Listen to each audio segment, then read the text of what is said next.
Саламатсыздарбы, урматтуу Мугалим подкаст YouTube каналынын көрөрмандары. Бүгүн биздин буюрса 3-чү эфирибиз башталуу алдында турат. Бүгүнкү биздин коногубуз жаш мугалим. Бирок жаш экенине карабастан жылдын мыкты мугалими болуп, президенттин колунан 200 миң сыйлык алган. Дагы азыркы учурда Акылман президенттик лицейинде иштеп жаткан иштерман мугалимдердин бири. Саламатсызбы? Эң биринчиден убактыңызды бөлүп келип бергениңиз үчүн терең ыраазычылык билдирем. Анан кантип ушул мугалимдик кесипке келип калдыңыз эле? Биринчиден чакыруу үчүн чоң рахмат. Ошол негизи эле бул мугалимдик кесипке окуучулук кезден баштап эле кызыкканбыз. Ошол бизге таасирдүү жакшы бир сабак берген мугалимдерди карап, анан ошого бир суктанган жагдайыбыз болчу. Анан ошентип тагдырдын жазмышы менен ушинтип мугалим болуп отурабыз учурда. Кантип жылдын мыкты мугалими болуп калдыңыз? Эми булдун тээ башы ошол Ордо Улуу шаарынан башталат. Себеби өзүм ошол Ош облусуна караштуу Өзгөн район Куршаб айылында төрөлүп өсүп, анан ошол эле учурда ОШМУнун тарых факультетин бүтүргөнмүн.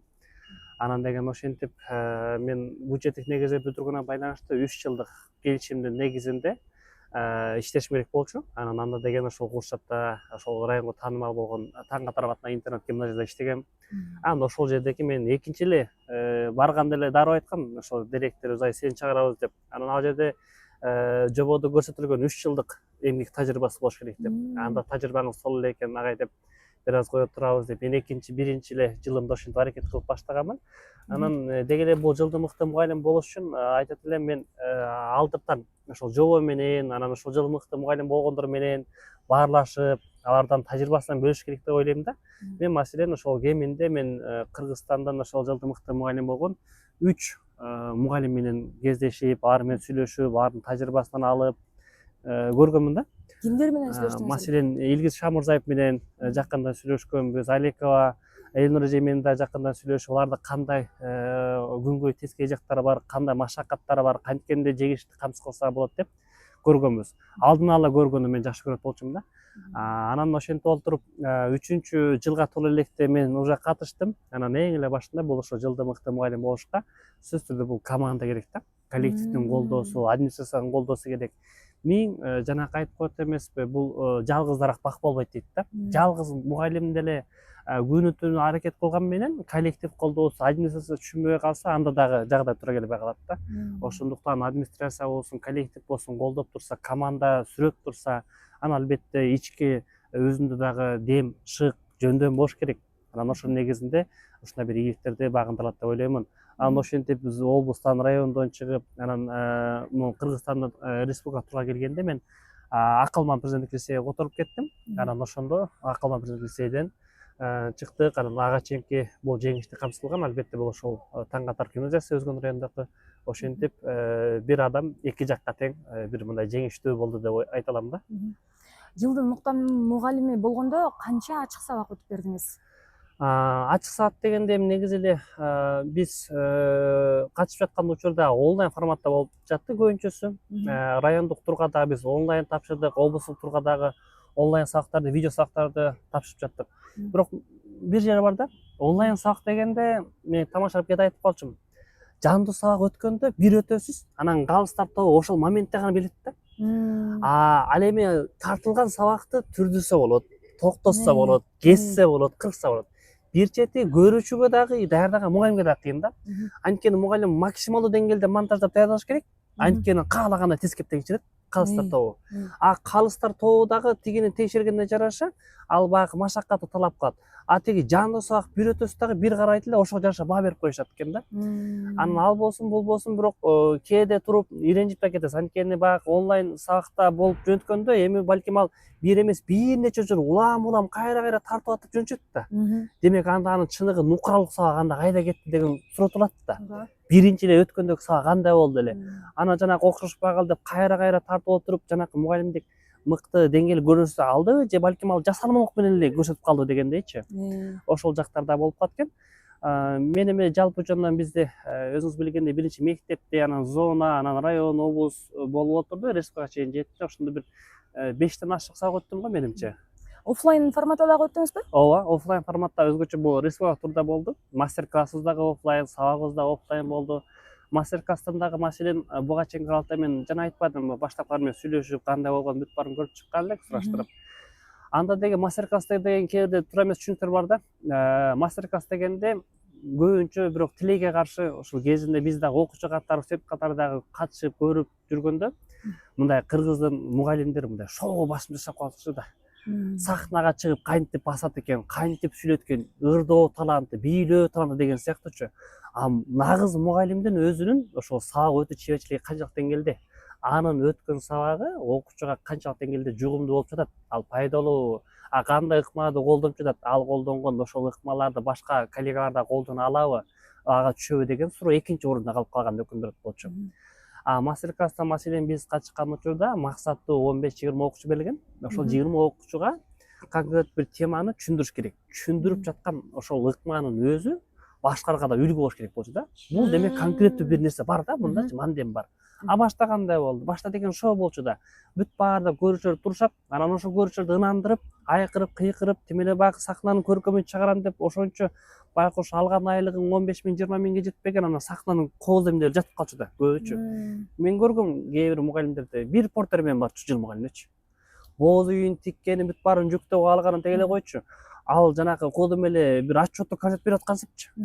Мугалим деген анда кайдан убакыт жетмек, анда баягы сабак менен отурганга, сабактын иштелмесин, кандай ыкмаларды колдонсок, дүйнөдө эмне жаңылык, кандай жаңылыкты киргизет, инновациясы бүт баарын ойлош керек да.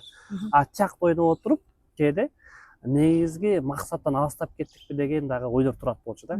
Ошондуктан сиздики кандай болду? Меники Портерде барган жоксуздарбы? Жок. Портерде барган жокпуз. Даже менде мындай болду да. Бизде директорубуз айтып болчу, биздин гимназиянын мугалимдери качан райондон чыкса гана биз администрация коллектив мындай колдоо көрсөтөбүз депчи. Айтайын дегеним, биз болор болбогон нерсеге расход кыла бербейли. Зонадан, мектептен тигинти эле депчи. Анан ошондо деген маселен мен республикага келгенде Акалман лицейде директорубуз дагы агай кандай жардам керек, баралыбы дегенде агай коюңузчу, мен биринчи тесттен өтүп алайын, андан кийин колдойсуздар депчи. Тесттен өтүп агай куттуктайм, эми кандай жардам керек, агай менин мастер класстан өтүп алайынчы депчи. Себеби баягы мугалим заты уялчак болот экенбиз. Баягы корунуп өзү үчүнчү. Себеби мен көрүп аттым да, маселен быйыл 2024-2025 окуу жылында мыкты мугалимдерге болгондо 125-150ге жакын келди да. Жалпы 7 облус, 2 шаардан ар бир предметти мыкты мугалимдер деп тандалып келди да. 17 предмет боюнчачы. Анан деген кээбирин көрдүк, атарды Баткенден, Оштон болобу, кайсы Чүйдөн, Таластан болобу иштеп келишет. Байкуштар ошончо команда менен келет да. Анан тесттен кулап калды да. Көпчүлүгүчү. Тесттен өткөнү бир 25 эле мугалим болду да. Калганы бүт баары кулап калды. Анан ошондо көрсөтөйбү. Жанагынын командасы, алып келген буюмтайымы бүт баары бир тыйынга тете болгон жок да. Анан кайра кеткенге туура келди. Аны көрүп кээде бооруң ооруйт. Анан тигилер да жазганын жазды. Андай экен, тиги облустун борборунан тест алып эле ошондо өткөзүп, өтпөгөнүн ошол жылдан койдуруп койсоңор болмок экен депчи, атарды тигинтип келгенден кийин дагы машакаттешип. Эми ал болсун, болбосун, бул дагы биринчи тестирлеп, анын санын азайтып, андан кийин мастер класстан дагы 5 окулап, анан финалга биз 20 чыкканбыз да, сабак өтүш үчүнчү. Ошондо бир этаптар болуп өткөн да. Анан ошондо жанакы ачык сабакта сиз өткөн методиканы башка мугалимдер дагы түшүнүп, алар дагы сабак алып, сабагында колдонуш керек деп атпайсызбы? Ошол учурда сиз кандай методика колдондуңуз эле? Мен өзүм тарыхчы болгонго байланыштуу тарыхый дагы колдонуш керек, башкага да түшө турган дедим. Мен мастер классында тарыхый математика дегенди колдонгонмун. Тарыхый математика дегенде эми азыркы учурда өзүңүздөргө белгилүү болгондой PISA деп жатабыз, STEM окутуу деп жатабыз деги эле, бул окутуунун багытын биз жашоо менен айкалыштырып, эртеңки күнгү жашоосуна бир пайда алып келе турган нерсе менен болсун деген үмүт болуп жатпайбы? Анан ошон үчүн дагы маселен тарых дегенде бул тарых датасы элестетүү мүмкүн эмес. Бирок даталарды жаттап коюун өзү да жетиштүү эмес. Анан ага бир муктаждык болуш керек балада.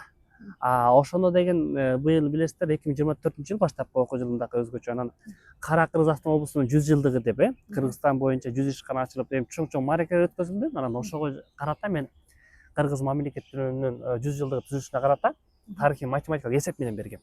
Маселен 5 улуттун атасын айта турган болсок, ошол менен байланышкан окуяларды, тарыхый даталарды, негизги гана даталарды алып, кошуп, бөлүп, көбөйтүп отуруп бир цифра чыгыш керек. Ал чыккан цифра болсо кутудагы ачкыч жообу болуп эсептелет. Жанакы цифралык кулпулар бар эмеспи? Бир 4 цифрадан турган. Маселен анын ачкычы 1924. Демек балдарга биз теманы өттүк. Теманы өтүп жатабыз, негизги датаны эстеп калат да балачы. Жанакы маселен эле Кара Казакстан облусу 1924-жылы түзүлгөндүгүнү, андан кийин 26, 36, 91 эгемендикке келгенге чейин негизги даталарды кошуп олтуруп, анын акыркы жообу бул математикалык эсеп менен алып кошо турганда 1924 чыкса, анан ошол цифраны көрсөтсө, тиги кулп ачыла калса да. Демек жөн эле жаттаган жок бала. Ал жаттап алганын эске сактоо менен биргеликте бир математикалык эсепти чечти, ал математикалык көндүмү менен.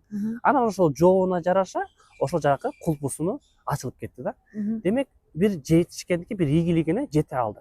Демек ушул сыяктуу бир багыт менен барганбыз да. Бул ушул алфавитпи? Жок, бул башкасы. Бул биз кыргыздардын байыркы алфавитине азыркы колдонгон кириллицага биздин азыр акылмандагы балдар менен чогуу бирикте кылган долбоорубуз.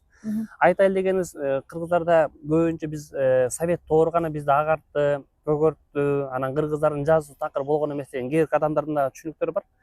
Анан кыргыздардын негизи нагызынан теге келе жатканда эле байыркы кыргыздардын жазуусу болгон, өзүнүн алфавити болгон, өзү ушундай кат алып, кат беришкен, керек болсо мөөрүн басып, дипломатиялык алаканы түзүп алган улуу эл болгонбуз депчи. Анан ошонун бир немеси катары бул 6-7 кылымда колдонгон кыргыздардын байыркы жазуусу. Анан эми бирок деген жери бар. Бир тамганын маселен 3төн 4төн варианты бар да. А-нын, Д-нын дегендейчи. Анан азыркы учурда замандын талабына жараша жеңил колдонгон адамдар көбүшөт. Бүт баардык жумуштар бат бүтсө, жеңилинен эле боло койсо да, эч бирин карап отурбаса. Анан ошон үчүн биз эң эле ыңгайлуусу деп ушул азыркы биз колдонгон кириллицага эле ыңгайлаштырып ар бир тамгасыны жазып чыкканбыз. Анан ушул тамгалар аркылуу адамдар ушунун аттарын жазышын, бир тексттерин жазышын, тагыраак айтканда байыркы кыргыздын жазмасына бир аз жан берип, азыркы күнгө алып келгенге аракет кылганбыз да. Ошондо бир аз жакшыраак болот дегенбиз буюрса. Бул дагы жанакы балдарды креативдүү иштөөгө сөзсүз чакыруу болуп калат экен да. Себеби жөнөкөй эле сөздөн эмес, а балким ишке, практикалык иштер менен кеч керек да, окутуу. Жакшы. Анан жанакы тест тапшырдык деп атпайсызбы? Райондуктан өтүп облустукка келгениңизде тест тапшырдыңыз, э? Облустан сабак болду. Сабак, презентация деп коет. Анан кийин ошол мугалимдин өзүнчө жетишкендиктери электрончу презентациясын кылып бериш керек болчу. Анан эгерде макаласы же болбосо иш тажрыйбасынан башка бир басмаларга бөлүшкөн болсо дагы упай болгон болчу. Бул жаттан бизге алгылык деле ишке жарап берди. Анткени мен өзүм дагы кыргыз жаранын концепциясы боюнча тренер катары, функционалдык сабаттуулук боюнча, медиа сабаттуулук боюнча тренер катары ошол аймактарда семинар тренингтерди өтүп, анан ошол боюнча бир аз макалаларды жазып, анан өзүбүздүн тажрыйбабыздан бөлүшүп, ошол гезиттерге, журналдарга чыкканыбыз үчүн ал да канча жакшы упайларды топтоп берди да. Анан деги эле бул мугалим деген ошол класстан чыкпай мектептин айланасында эле жүрө бербестен, а балким ошол өзүндөгү болуп жаткан ишмердикти дагы башкалар менен да бөлүшсө, анан ошолорду дагы упай катары эсептеп, анан кийин облустан дагы 1-орун менен чыкканбыз да ал жактан. Жакшы. Ошондо тестте кандай суроолор келет экен?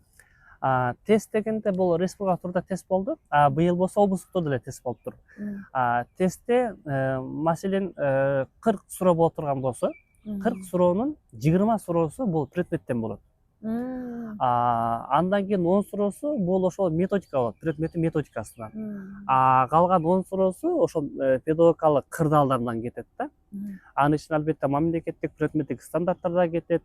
Анын босого балл бул жерде 40-60 деп кетет. Анан маселен 20 суроонун өзүнүн предметин эле толук кандуу билсе 40 балл, босого баллды ала алат да. Демек өзүнүн предметин да мыкты билиш керек. Анан ушул жерде бир көйгөй жаралат экен. Маселен тигилже бир мугалим мектепте 5-6 класска берсе, маселен тарыхтан дейли, ал 8-9 класстын программасын, базасын билбей калат. Эми билбей калат деген такыр эмес, эми мындай, балким эсине чыгарып калышы мүмкүн ага бербегендиктен. Мен ар дайым эле 5-6 класска бергендиктен ошонун гана программасын утуп калган мугалимдер да бар да. Туура. Анан ошентип жагы кээде өзүнүн предметинен дагы аксап калгандар дагы бар да. Ошондуктан айтарымчы, мындай мугалим ар дайым өзүнүн предметинде мыкты болуш керек, анан кайталап туруш керек. Эгерде мүмкүнчүлүк болсо, ар бир класстан параллель алып алыш керек. Бирок кээде өкүндүргөнү, кээ бир кесиптештерибиздин жанакындай оңой жеңил окутка багыт алып жанакындай параллель класс алышып атат, маселен 5-класстан бир 4 класс, 5 класс дегендейчи. Ал эмес, а балким башка класстардан алса дагы өзүнө да жакшы, окуучуларга дагы жакшы болот эле да. Дагы жанакындай педагогикалык кырдаалдардан дегенде кандай суроолор келди? Педагогикалык кырдаал деген ар кандай келет. Маселен элестетиңиз, сиз сабакты өтүп атасыз. Сабакты өтүп жаткан учуруңузда эле бир окуучунун ата энеси келди, классыңызга ызы чуу салып келди. Анан сабак бүтө элек, окуучулар турушат, ата энесиге айкырып өзүнүн ызы чуун салып жатат. Ушундай учурда эмне кылыш керек? Кызык суроо экен. Ушундай учурда эмне кылыш керек? Андай учурда чындыгында ал ата эненин кели сөөнүнө жараша да болот. Албетте ар кандай себептерден келиши мүмкүн. Балким жеке мугалимге кайрылып келди, же балким окуусун суранып келди, же бир болуп өткөн окуядан улам реакциясын чыгарып келди дегендейчи. Биринчи эле ушул сылык форматта, ошол кесиптик этикетти сактоо менен биргеликте туура түшүндүрүү менен биргеликте класстан алып чыгып кетип сунушталат да ата эненичи. Анткени тиги кырдаалды окуучулардын көзүнчө эмес, бир жөн жай чечкенге аракет кылыш керек. Бирок ошол этапта чечет десе, бир жолу ошол ата эне менен болуп, анан сабакты калтырган да болбойт. Анткени сабак бул окуучунун акысына кирбеш керек. Аны чыгарып бир канча убакыт күтүп турууну сунуштоо менен биргеликте толук кандуу сабакты бүтүп, андан кийин бош учурда гана сүйлөшүү туура бир жооп катары көрсөтүлөт да бул жердечи. Ушул сыяктуу ар кандай болот. Бул жашоодо, турмушта, практикада көп эле кездешет. Аны чечим жолу ар бир мугалимдин өзүнүн чеберчилигине жараша туура жооптор чыга берет да. Жакшы. Негизи азыр жалпысынан канча жыл иштедиңиз ошондо? Буюрса 3 жыл толук, уже могу 4-жылым кетип атат. Уже 4-жылым аяктады буюрса. 4 жылдык педагогика стажым бар. Жакшы экен. Сиз мугалимдикти баштаганда эле чу дегенде эле жылдын мыкты мугалими болуп турсуз да, Азаматсыз. Анан деген ошондой кырдаалдар, жанакындай педагогикалык кырдаалдар бизде азыркы учурда байма-бай кездешип калышы дагы мүмкүн. Интернеттеги ар кандай видеолорду дагы көрүп атабыз. Анын артынан кандайдыр бир мугалимдерге сыйлабастык дагы пайда болуп турат. Ушундай учурда мугалимдердин энергиясы жоголуп кетиши мүмкүн. Мындай бир мугалимдик чеберчилигине шагы сынып калышы мүмкүн, доо кетиши мүмкүн кесиптик жолунда. Ошондой учурда эмне кылыш керек мугалимдер? Жакшы, орундуу суроо болду. Бирок мындай да, негизи мугалим деген зат ийгиликтүү болууга милдеттүү болуп жаралгандай төбөнөнчү. Ийгиликсиз мугалимдин өзү жоктой жашоодо. Анткени мугалим, биз ушундай бир адам экенбиз, ар дайым ар бир мугалим өзүнүн изденип, анан жаштанып, анан жашарып, изилденип, өсүп өнүгүп турат экен да. Тиги же бул кесипти ала турган болсок, кайсы бир деңгээлде дипломго, кесип качестволук билимге ээ болгон соң, ошол билимдин негизинде ошол эмгек өргө чыкканга чейин аралыкта иштейт экен. Бирок мугалим, вот көрүп жатпайсыздарбы, азыр маселен 12 жылдык билим берүү системасын өттүк. ПИСА сынагына даярдандык, функционалдык сабаттуулукту, ошол эле STEM багыты боюнча тынымсыз да. Демек, бул тынымсыз өсүп өнүгүп турган мугалимдер биринчиден жаш бойдон картаябастан, экинчиден тынымсыз өнүккөнүнө байланыштуу жаңылыктардын артта калбастан, анан ошол этапта жанакындай ар кандай кырдаалга дагы туруштук берип жашай алгандыгы бир өзгөчө экен да. Анан ошон үчүн дагы кошумча бул мугалим эң эле оболу ошо биз окуучулардан талап кылган, алардан күткөн нерсени оболу өзүдө болуш керек да. Биз айтып жаткан функционалдык сабаттуулугубуз болушубуз керек. Ошол этапта STEM деп айтып жатабыз, STEAM деп атабызбы, аны бүт баары өзүдө калыптаныш керек. Кыргызчаранын концепциясын айтабызбы, андагы иденттүүлүктү айтабызбы, бүт баары эгерде өзүбүздө болсо, өзүбүз кеч калбай пунктуалдуу салкай өз убагында кирсек, эң эле. Ошол этапта эгерде биз эреже бузган болсок, биз да өзүбүзгө жаза алсак, анда бизди көргөн окуучу ал андай жолго барбайт, кемсинткенге барбайт. Ошол этапта сен андай кийин, моундай кийин, ашыкча аз эми буюмдарды тагынба десе, биздер ошого үлгү болсок, демек андай маселе жаралбайт да. Жаралган күндө дагы окуучу дагы уянат. Ал кырдаалга күбө болгон калыс катар адам да калыспасын айта алат да. Демек эмне экен? Демек мугалим өзүбүз ошого колдон келишинче, алыбыздын жетишинче идеалдуу мугалим болгонго, колдон келишинче мыкты мугалим болгонго, ар тараптан ар күн сайын өнүгүп өскөнгө бир тырышып аракет кылышыбыз керек экен да. Ошондо ал көйгөйлөрдүн саны кыскарат деген ойдомун. Жакшы, сон сиз Казакстанга дагы барып келдиңиз, жана Шалва Аманашвилинин дагы семинарына барып катыштыңыз. Ошол жактан эң пайдалуу алган 3 маалыматыңызды бөлүшпөк дейсиз. Рахмат. Бул Алматы каласына барганда, Алматы шаарында ушул Шалва Аманашвилинин бул гумандуу педагогиканын атасы катары таанымал, Совет ордунан бери эле. Анан бул гумандуу педагогика бул эмне? Бул баланы сүйүү да, бул биринчиден элечи. Биз мугалимдер билимди берүүчү эле эмес, а балким биз тарбияда берип жатабыз. Ошол эле тапта жөн эле эмес, а балким сүйүү менен берип атабыз да. Сүйүүнүн күчү керемет да. Эгерде биз ошол берип жатканыбызды, иштегенибизди ушунчалык сүйүү менен берген болсок, сүйүү менен иш аракет кылган болсок, анда албетте ал өзүнүн жемишин берет. Экинчи нерсе, биз ар бир баланы кандай болсо ошондой кабыл алганга үйрөнүшүбүз керек экен. Бул деген баягы кудум эле бир балыкты аны асманга уча албагандыгы үчүн 1000 сабап көгөрсөк деле ал учпайт байкуш балык. Анын жашоосу сууда. Биз дифференциалдуу баалоо, дифференциалдуу мамиле кылганды өчүбүз керек. Ар бир баланы кандай болсо ошого жараша үйрөткөнгө кылышыбыз керек экен. Демек ошол жактан дагы белгилей кетсек болчу да экен. Анан үчүнчү нерсе, бул коллектив менен, адам менен, окуучу менен мугалим болуп, окуучу менен окуучу, мугалим менен мугалим болуп мамиле кылганда биз гумандуу подходту.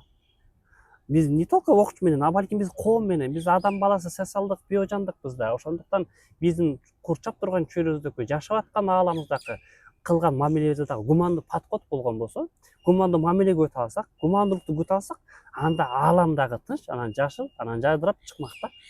Демек, ушул 3 нерсени айтууга болот экен да. Жакшы, гумандуу мамиле дегенде баары түшүнүктүү болуш үчүн дагы мындай жөнөкөйлөштүрүп айтып берсеңиз. Гумандуу мамиле дегенде биринчиден биз тигилже бул көйгөйгө же бир мамилеге, бир кырдаалга кабылганыбызда анын кандай болсо ошондо биринчи кабыл алып, ошого жараша агрессия кылбастан аны түшүнүү менен кабыл алганга өтсөк, өтө жөнөкөй айткандачы. Анан ошондой кыла турган болсок, бул жакшы. Маселен, бир окуучуда туура эмес иш кылып койгон болсо, заматтаны урушуп, кага салып, элдин көзүнчө кылбасак, аны жеке чакырганга, ал көйгөйдүн чыгуу себебин караганга өтсөк. Бир коллективде да бир көйгөй, бир сөз чыга турган болсо, анын биринчи түп тамырынан, себебин аны издеп, андан кийин мамиле кылганга өтсөк. Дары эле өтпөстөнчү тиги реакция кылып Түшүнүү менен караш керек экен. Түшүнүү менен карап. Эмпатия күчтүү болсо керек. Класста тартип бузган окуучуга кандай мамиле жасайсыз? Жакшы экен, бирок тартип бузганга чейин биринчи класс менен макулдашып мен эреже киргизип алам биринчиден. Эң эле жөнөкөй эреже, маселен, эгерде мен өзүм бир сабакка 1 мүнөт кеч калып калсам, же 2 мүнөт кеч калсам, деги эле кеч кала турган болсом, анда мен ошол күнү балдарга тапшырма берген акым жок деп билем. Ошол эле тапта окуучуда кеч кала турган болсо, ошого жараша бир чара колдонот. Биринчиси кечиримди, экинчисинде анда бир башкачараак бир подходдор менен кылабыз. Бирок бул эрежени ошол окуу жылынын башында ошо балдар менен таанышып, ошол орток пикир менен алар менен макулдашып калганса, ал эреже бузулбайт деп ойлойм. Эгер эреже бузулса дагы бала ушто жаза алышын билет, мугалим да жазаланышын билет, ошого жараша иш аракет болот. Качан чыр-чата конфликттерге, жанакындай иш аракеттерге болуп кетет, ушунда макулдашпаган, кабыл алынбаган, же болбосо бир тараптан авторитардык режим катары бир мындай сунушталган, талап кылган эрежелер болсо, вот ошондо жанакындай конфликттер чыгат да, менимчечи. Менин кыска мөөнөттө ушул 4 жылдык педагогикалык тажрыйбамда андай кеч калып, анан ошодон улам бир конфликттерге барган учурум кездешкен эмес. Жакшы. Азыр ушул жерден биз практик мугалимдерге аябай жакшы кеңеш айткан турасыз да. Демек, сентябрдын башында келгенде эле азыркы жаш мугалимдер көпчүлүк учурда бирөөлөрдөн кеңешти сурай албайт экен да. Ошол мугалимдерге биз бул практикалык канал болгондуктан практик мугалимдерге болушунча баягы пайдалуу маалымат бергенге аракет кылышыбыз керек. Анан сентябрда келгенде эле класска кирип, жаңы окуучулар менен таанышканда өзүнүн жанагындай дисциплиналарын тааныштырып өтүш керек экен да, Ондай жаза болот, Ушул жөнүндө айтып берсеңиз. Биринчиден мындай экен, мындай теманы козгогондо баалоо да кошуп кетет да. Кээ бир мугалимдердин баалоосу абдан жогору, кээ бириники төмөн, кээ бириники орточо. Анан баалоо деген тамырчы да, анан ошого жараша иш кылат. Байкасаңыз, кээ бир окуучулар айтат, тиги эжекеден кылбай койсоң деле болот. Ал ашып барса тигинти урушуп коет, анан болду, өтүп кетет бат эле депчи. Бирөөсүнөн өлө тарагылат, анткени башка сабак болуп жатса да, кийинки боло турган сабактын эжеи же агайы абдан катуу болот экенин билет, же анын талабы катуу экенин билет да. Ушул жагдайдан эсеп ала турган болсок, ошо сиз айткандай эле, ошол окуу жылынын башында ошо анын баалоо критерийи, кое турган максаты, биз окуу жылдын аягында кайсы максаттарга жетишибиз керек. биздин күзүчү натыйжабыз. Сен кандай иш аракетке ээ болсоң, кантип 5ке, 4кө, 3кө ылайык болосуң деп тааныштырыш керек. Эге элестетиңиздер, эми жанакындай талабы, критерий жок болуп туруп, анын ой дегенде же адамга жараша мамиле кылгандык баалоо бул адилетсиздик болуп калат да. Ошондуктан баалоо критерий менен, класстагы эреже менен бүт баарын айтып, эгерде ылайык келбесе балдарга, анда балдардан да сунуш күтүп, айтор экөө макулдашып, эки тараптын макулдашы менен биргеликте кабыл алынган эрежелер бул реалдуу жашоодо иштейт. Сөзсүз түрдө буюрса. Ошондуктан ушундай жолго барганды мен сунуштайт элем мугалимдерге. Жакшы. Балдардын сабакка киргенде эң биринчи балдардын көңүлүн буруш керек дейт да. Жаңа теманы түшүндүргөнгө 5-8 мүнөт эле убакыт кетет. Ошол убакыт ичинде эле балдарга теманы түшүндүрүп калыш керек. Аны эң биринчи киргенде балдардын көңүлүн бурдуруш керек дейт. Ошол учурда сиз өзүңүздүн практикаңыздан жакшы бир методикаларыңызды бөлүшүп кетсеңиз. Мээ чабуулу деген сыяктуу кетет да мынусы. Бул сабактын башталышынан ар кандай себеби темага жараша болуп калат да. Жанакындай эгерде айтайлы кыргыздардын маданиятына тиешелүү отурган болсо, анан башында эле жанакындай кыргыздын комузун ойнотуп, же калпактарды алып келип, же ошол бир экранга сүрөтүн чыгара коюп, ошого жараша кетет да. Себеби азыркы билим берүүнүн талабы боюнча замат деле чу дегенде эле теманы доскага жаза коюп, бүгүн ушул теманы өтөбүз деген артта калбадыбы? Ошол теманы да керек болсо окуучу өзү тапсын деп жатат да. Ошол сыяктуу. Маселен мен 8 класстарга агартуулоорун өтүп жатканда өзгөчө мен жанагы классикалык музыкалардан коюп баштайм. Моцарттын музыкасын коебуз, Чайковскийдин, Шопендин музыкасын коебуз дегенде эле балдар ошо түшүнүшөт. Агай, бүгүн демек ушундай классикалык музыка сыяктуу болот окшойт деп элечи. Булар эмнеге ошол 16-17 кылымда дагы ошол пайда болгон болсо, бүгүнкү күнгө чейин дагы деле ошол трендтен түшпөй классикалык музыкага айланып кетти. Анын себеби эмнеде? Деп анан ошол аркылуу кирип кетсе жакшы. Чу дегенде элечи. Анан кези келгенде вот кыргыздардын деле жанакындай ооздеги жазма адабият, маданиятына келгенде мен балдардан алдын ала тапшырма берип коем келечи. Биз ошол теманы өтөбүз.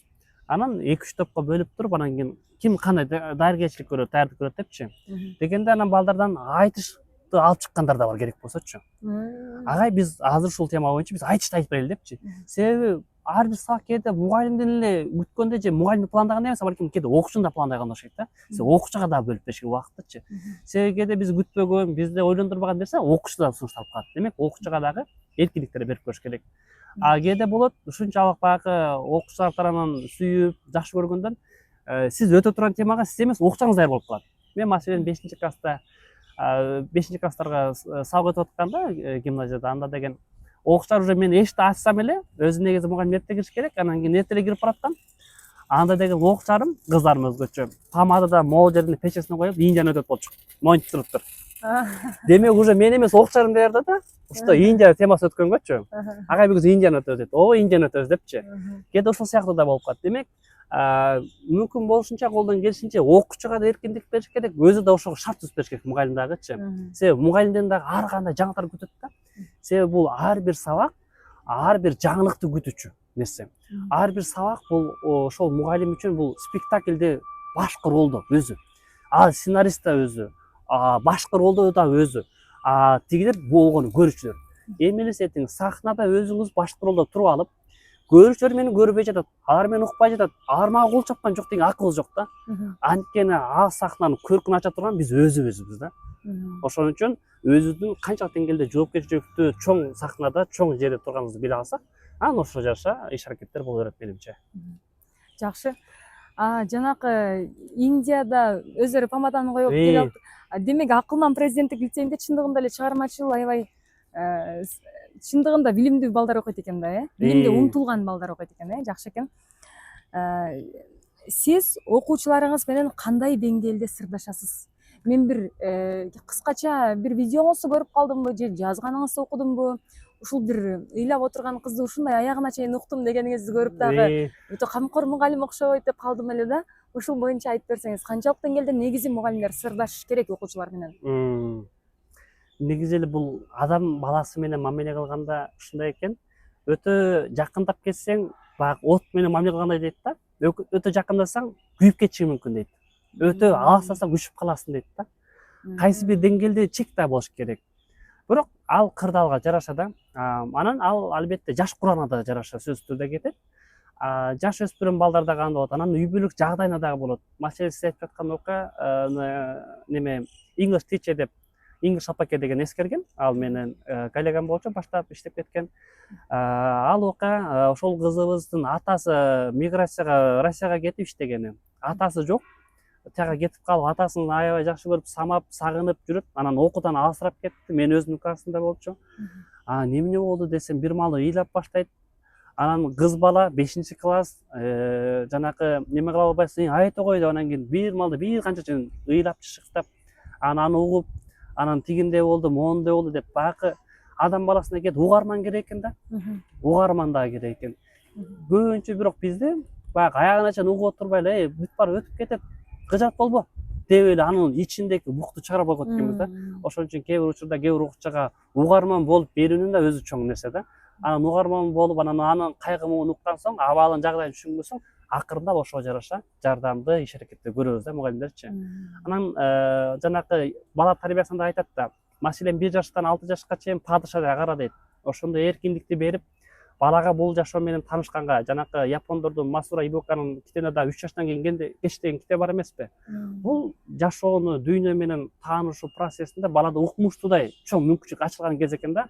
Ошол мүмкүнчүлүктү бериш керек экен. 6 жаштан 12 жашка чейинки аралыкта бул эмгек практикасына дейт да. Анткени бала жардамдашып, кол кабышып, ошол эмгекти да көрсүн да. 12 жаштан баштап уже досуңдай бол дейт да.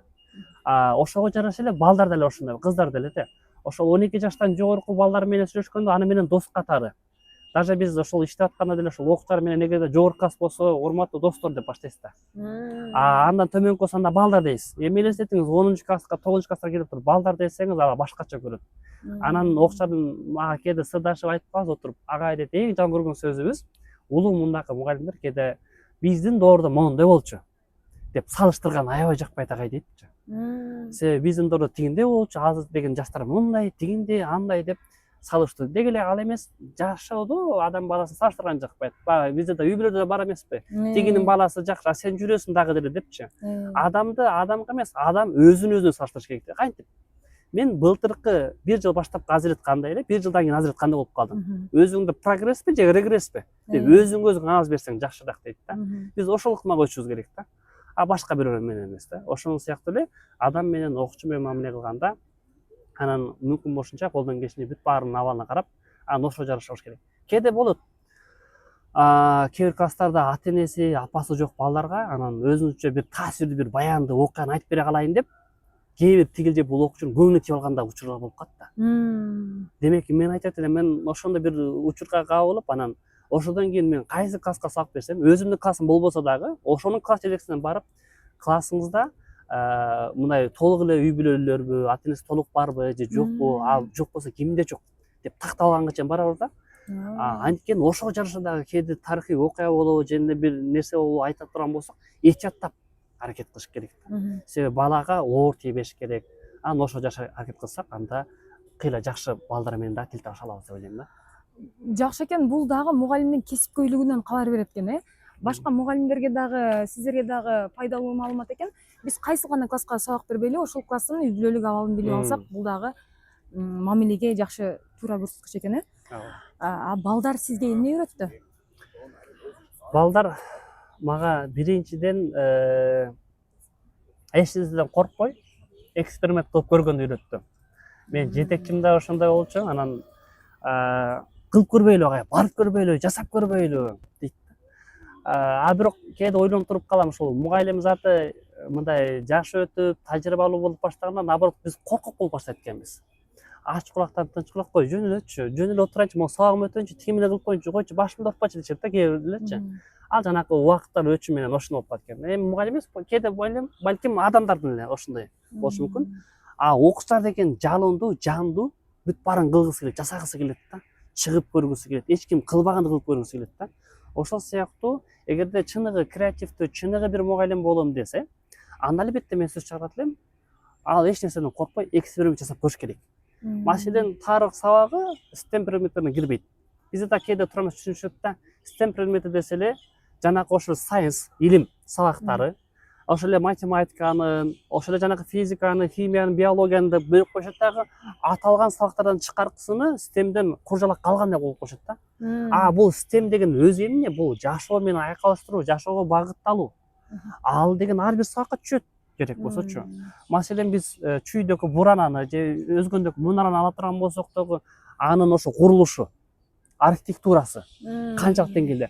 Эмнеге ал деген 10 кылым өссө дагы кызыл түсү өчпөй атат? Бул химиялык жагы. Кандай узурлар менен жасалган ал жер? Ал жагын карапчы. Ошол эле тапта жанакы бир аба жел кире турган болсо канчалык деңгээлде аны айланып чыгат? Канча градуста физикалык жагын, химиялык жагын бүт баарын карап чыкса болот. Ошол эле жанакы боз үйдүн жанакындай кийиздерини, боз үйдүн фигурасын бир дагы мык кагылбастан бүтүндөй бир жыгач нукура менен бул дагы бул систем да. Демек биз тигил же бул деп бөлүп койбой, жалпылаштырып жашоого багытталган кызыктуу сабак өтүүнүн өзгөчө методдорун өзүбүз да ойлоп тапсак болот да. Ошол системдик сабак дегенде сөзсүз түрдө мисалы боз үй темасы болсо, жана жыгачтарды, кийиздерди алып келип карматып көрсөтүп балдарга кураштырыш керекпи? Же жөн эле айтып берсек дагы болобу? Мүмкүн болсо кураштырган жакшы болот. Эми кураштырган дегенде деле сөзсүз түрдө келтейтип бир боз үйдү алып келүүнүн кажети жок. Ал азыр деген учурда биздин лицейибизде бар, чакан эле ошо макеттер бар боз үйдүн. Эгерде жок болсо кайра балдар менен жасап көрсө дагы болот ал нерсеничи. Ошол табигый ресурстардан алып сүйлөрдөн бүт баарын кошуп дегендей. Таптакыр жок болсо азыр ушундай смартборддор бар, акылдуу доскалардан. Ал жактан көрсөтсөк болот.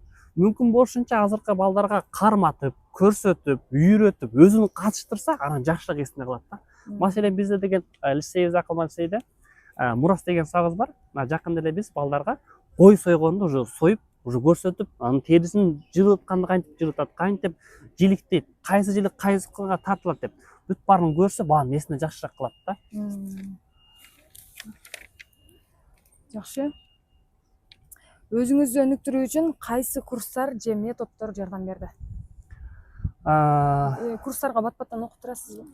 Сөзсүз. Мен ошол мугалим болуп келип баштагандан тартып, ошол өзгө нарандык билим берүү бөлүмүндө метод эжелер ачкан сенде эмне жаңылык бар дейт. Мени сүйүнткөнү азыркы көпчүлүк ошол жерлерде ушундай болуп калды окшойт. Жаш мугалимдер келсе, бул жаштар бир нерсени билет, бизге эмнени үйрөтөсүңөр дейт да. Демек бул жагымдуу жаңылык да. Демек үйрөткүң келет. Үйрөтүш үчүн дагы окушуң керек. Сенде бир нерсе бар болсо анан бересиң. Бирок бул байлык менен билимдин айырмасы, байлыкты берсең кээде азаяшы мүмкүн, бирок билимди берсең көбөйөт да. Ошол сыяктуу биз ошол билимди бериш үчүн албетте алышыбыз керек. Мен учу дегенде эле ошол азыркы Ош шаардык билим берүү бөлүмүнүн башчысы болуп калды. Тынчтыкбек Досмуратов деген агайыбыз курстарга катыштырчу, медиа сабактар боюнча катыштык. Анан өзүнүн гимназия медиа бурчун ачтык, аны Кыргызстан боюнча топ 10го жеткиздик. Андан кийин функционалдык сабактар боюнча ментор тренер болдук. Кыргызстан боюнча бир 460 мектептен мугалимдердин коллективден бери окутуп чыктык. Анан ошол Кыргыз жаран боюнча кеттик. Демек ушул сыяктуу курстардан табылбастан, калбастан аракет кылып катышып, анан жөн эле катышуу эмес.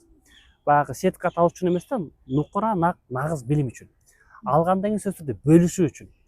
Мен ошол үчүн да биздин коллективден дагы айтабыз, ошол практикада кылабыз, эмне дейбиз? Тигил же бул мугалим бир курска бара турган болсо, сөзсүз түрдө алган билим үчүн бөлүшөт. Биздечи. Анан ошондой чайсаттарыбыз бар. Бизде кандай? Маселен, мугалим заты кээде саардан кечке сабак өтүп, эртеден кечке. Анан ошондо чарчап калганда фрукту тайм.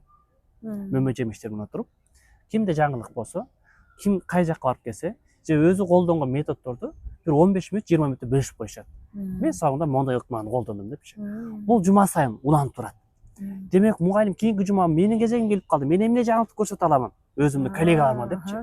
Демек, бул ар бир мектептин, ошол жааматтын ичине жандуу жаңылыкты, жагымдуу маанайды түзүп берүүчү бир жагдай да.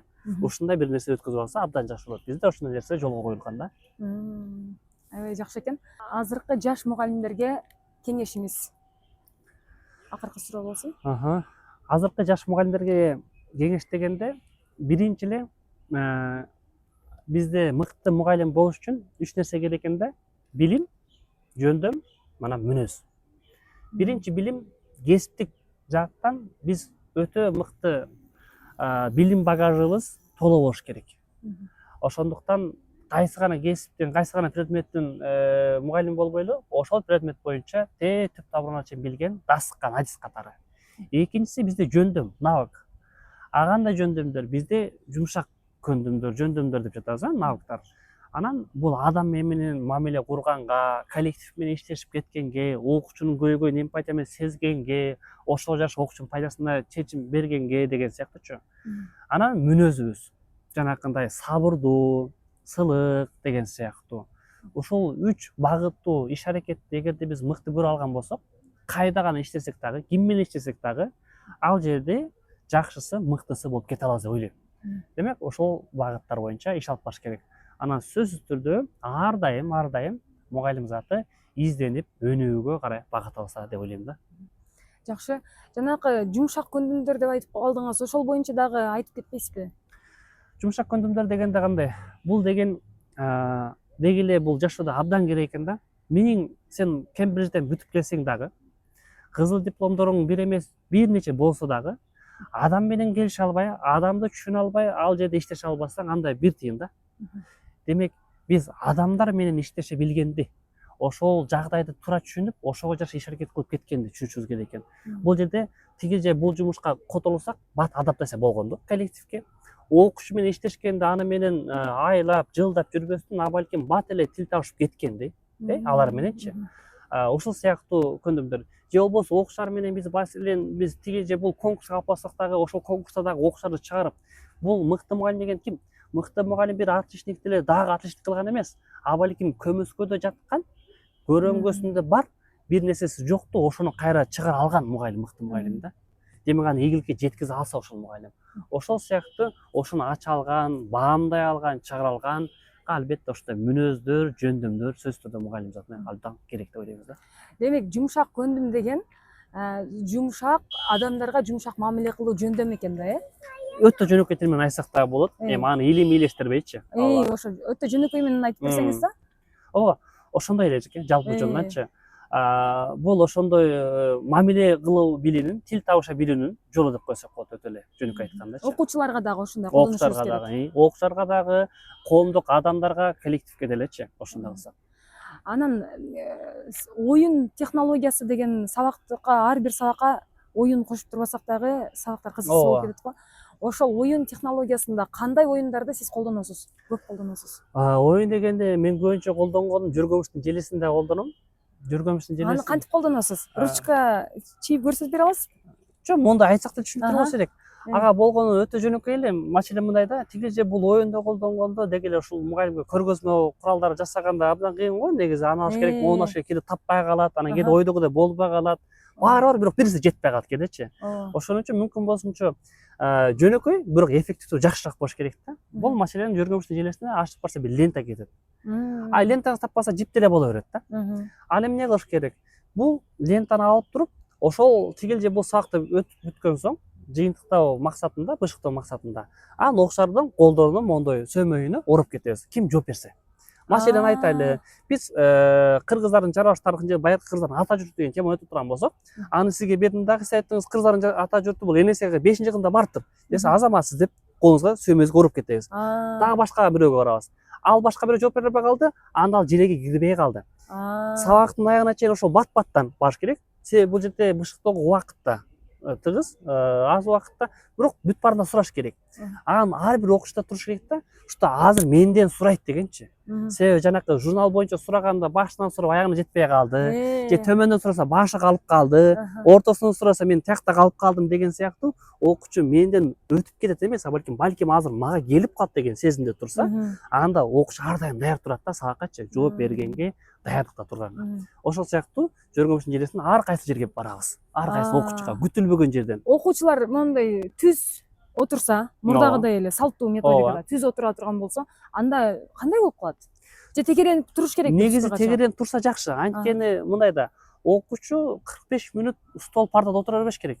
Туруш керек. Себеби окуучулар дагы бирөөсү визуал, бирөөсү кинестик дегенде кыймылдап калат дегендечи. Маселен ошо кыймылдуу балдар көп калса, мондай мен ыкманы колдоном.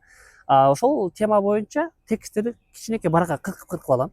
Анан дуалдын, класстын, столдун, партанын ар кайсы жерин жабыштырып коем. Жакшы. Андан кийин болсо окуучуларга айтам, бүгүнкү темабыз боюнча айттык дагы, эми ошол боюнча дагы бир аз кошумча маалыматтар бар, анан класстан айланып маалымат алга депчи.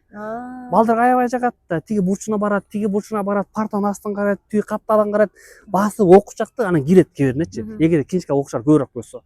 Кээде сүйлөп отурсаңыз да жакпайт, анткени бирөөсү видео, бирөөсү сүрөт менен аудио визуалист дегендечи, ансын да көрсөтүш керек. Бирок бир сабакта бир багыттуу, бир усулду колдонгон таптакыр туура эмес. Усулдар, ыкмалар бат-баттан алмаштырыш керек. Ошо бир усулду бир чейрек бой колдонгон да туура эмес. Анткени ар бир сабакта дагы ар бир окуучу жаңылыктык күтөт да. Канча сабактан кийин алмаштырып салса болот? Бир 3-5 сааттан кийин. Ал окуучуга жараша болуп калат, класска жараша. Кайсы бир деңгээлде уже класс тажагандай байкалат. Өзүңүз дагы тажап каласыз уже 1-2 сабактан кийинчи. Кээде кырдаал болуп калат. Кээде байкасаңыз, биз пландап берген сабагыбыз бир эле план. Бирок 3 башка класска келебиз бирдей эле. 7 кирдик, башкача өттү. Ошол эле план, ошол эле сабак. Б класска кирдик, ал бир аз дагы көркүнөн чыгып кетти. С класска келгенде дагы башкача болуп кетет да. Бирдей эле иштерме мененчи. Ал класска дагы жараша болуп калат да, класстагы окуучунун потенциалына да жараша да. Демек, ошо потенциалга жараша кээде балким дагы кошумча ыкманы колдонгонго туура келет. Кээде колдонгон ыкмабызга убакыт жетпей калышы мүмкүн. Ошону дагы сөзсүз түрдө эсепке алышыбыз керек деп ойлойм да мен. Жакшы экен. Анда жанагы текстти ар кайсыл жерге чаптап, балдарды окутуп туруп, андан кийин жөргөмүшсүн желесин куруу, Ооба. ушул оюнду ойнотуп койсо болот экен, Дагы башка кандай оюн технологиясы менен бөлүшөсүз? Андан тышкары бизде ошол топ жанакындай шариктер менен жанкыдай кылсак болот. Анан кээде ошол этапта биз айтабыз, маселен мен бир топту бердим, бир балага бергенде ал бала бир датаны айтат же бир таркисаны айтат. Маселен Тайлак Баатыр деп койду. Тайлак Баатырды айткан окуучу каалаган окуусун ыргытат.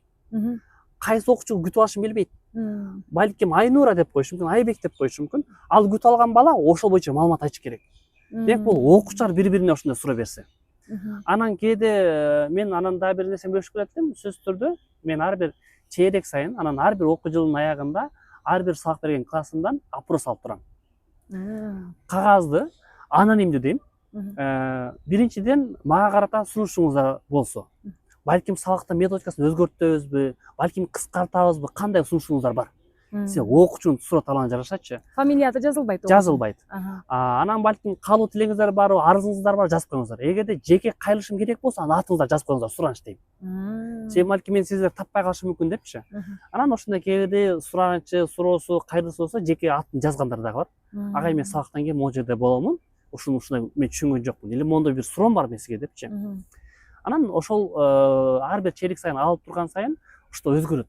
Анткени бул деген окуучу биздин кардарыбыз, биздин көрөрманыбыз да.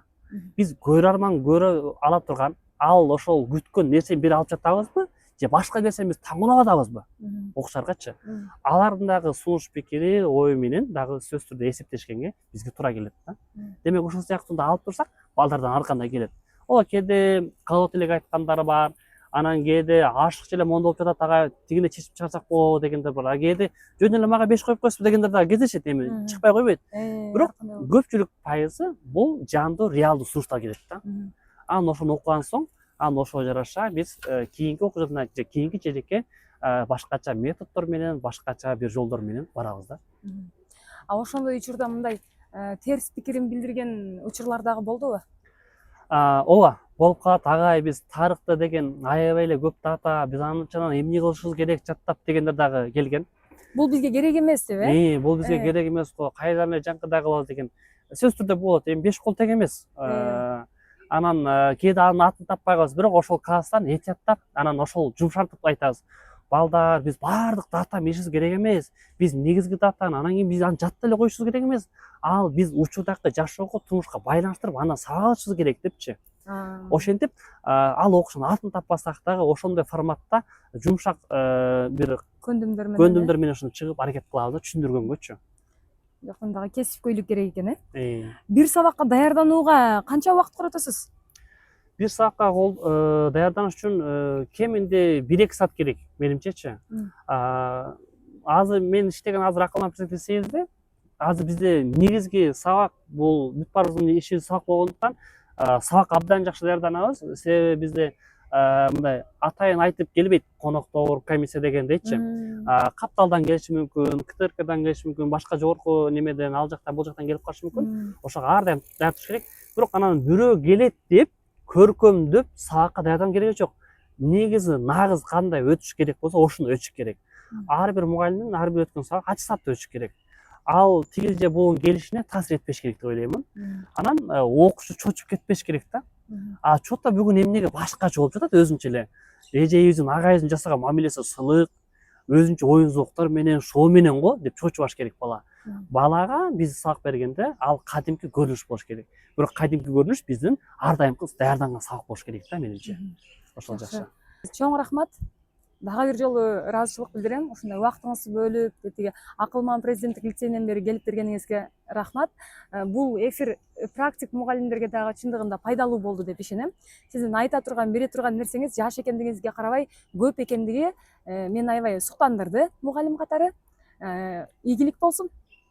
Силерге да чоң рахмат. Ушул сыяктуу биздин берүүлөрүбүз көбөйсүн. Негизи эле бул мугалим заты ушунчалык ыйык, анан жоопкерчиликтүү экен. Анан кези келген азыр айта кетем уруксат болсо. Ошол 1904-5 жылдары орус менен япон согушу болгондо, орус-япон согушунда анан япондор жеңишке жетип, Того деген адмирал жогорку даражалуу болуп, абдан шан шөкөткө бөлөнүп, сый урматтын курчосуна турганда, ага ар кандай кызматты, сыйлыктарды сунушташкан.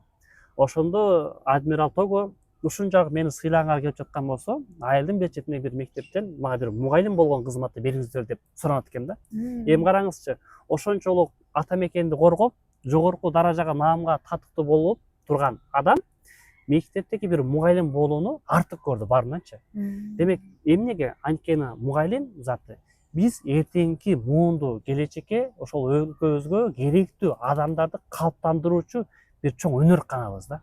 Анан ошондой бир чоң жоопкерчиликтүү кызматта турганыбызды унутпасак, биз ар бир баланын тагдырын өзгөрткөнгө себепкер экендигибизди, түздөн түз багыт берүүчү инсан экендигибизди сезе алсак, эч нерсеге карабастан, айлыктын аздыгына, көптүгүнө, түйшүктүн молдугуна карабастан, ошол жан делебиз менен берилип, ар дайым күчү-мүнөктө иштей берели деп ойлойм.